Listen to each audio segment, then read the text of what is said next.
Today we're going to look at installing a wasserstein colorful silicone skin for the Ring Video Doorbell 2. Now when you open it up, this is what you're going to find.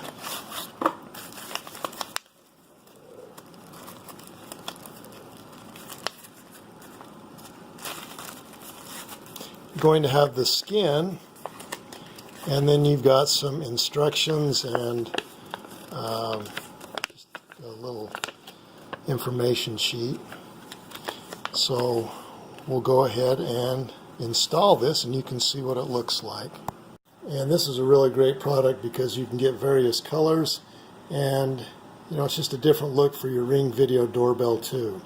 So we'll go ahead and install this, and you can find this product on Amazon.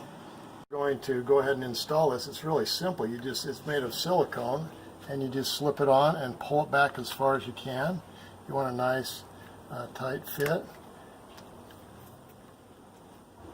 And there you have it. And it looks really sharp, and it can help protect your Ring Video Doorbell 2. And again, it comes in a lot of different colors, and you can find it on Amazon, and you can get it in various colors. So make sure you subscribe to Big Al Repairs, and have a great day.